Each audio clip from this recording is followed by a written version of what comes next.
Préparer nos vieux jours, ça peut se faire de plusieurs façons. Avoir un fonds de retraite au travail, c'est un bon départ, mais c'est pas toujours suffisant.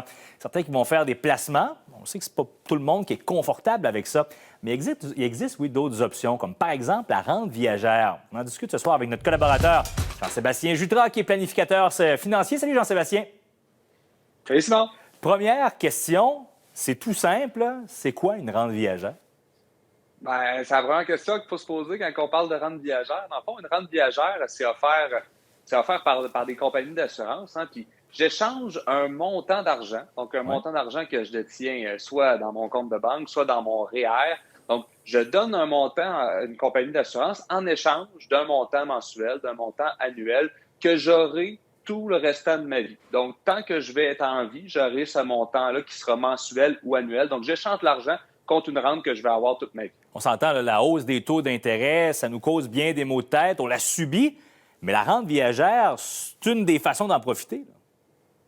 Ben, en fait, ces produits-là sont bâtis sur les taux d'intérêt. Donc, plus les taux d'intérêt sont élevés, plus ça va être intéressant pour les gens qui achètent ce produit-là d'en avoir, en fait. Parce que si on recule dans les 2 dernières années, Simon, c'était pas un produit qui était très, très, très populaire à cause que les taux d'intérêt étaient littéralement au plancher. Donc, on était mieux d'avoir des investissements traditionnels sur le marché boursier. Mais là, avec la hausse des taux d'intérêt, ben, c'est une question qu'on a à se poser si ça vaut la peine d'avoir une rente viagère. Mais d'ailleurs, là, est-ce que c'est une option qui est intéressante ou en fait, à qui ça s'adresse?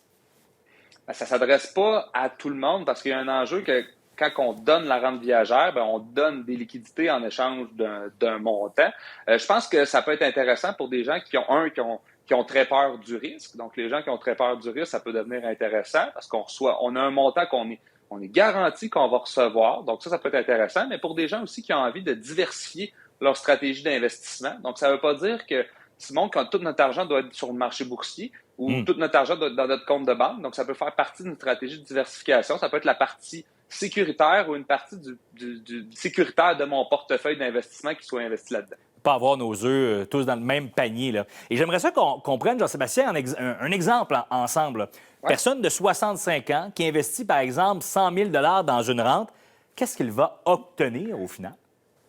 C'est important de l'imager tout ça, parce que tout est une question de c'est quoi qu'on va recevoir. Ici, on a pris l'exemple pour quelqu'un de 65 ans, hommes et femmes, si on donne un capital de 100 000 vous pouvez voir que l'homme va avoir un montant de 7 205 par année et la femme aura un montant de 7 800 Mais Jean-Sébastien, l'homme et la femme n'ont pas le même montant, c'est ce que je comprends?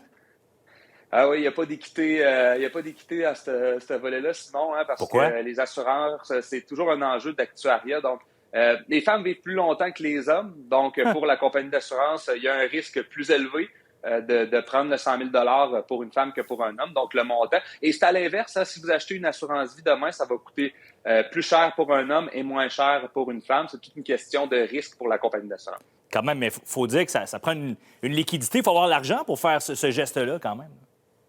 Oui, en fait, c'est plutôt un déplacement de l'argent qu'on a. Donc, si, exemple, j'ai un demi-million dans mes placements, je peux envoyer un pourcentage X, mais oui, évidemment, Simon, ça prend des liquidités pour investir dans ce type d'investissement.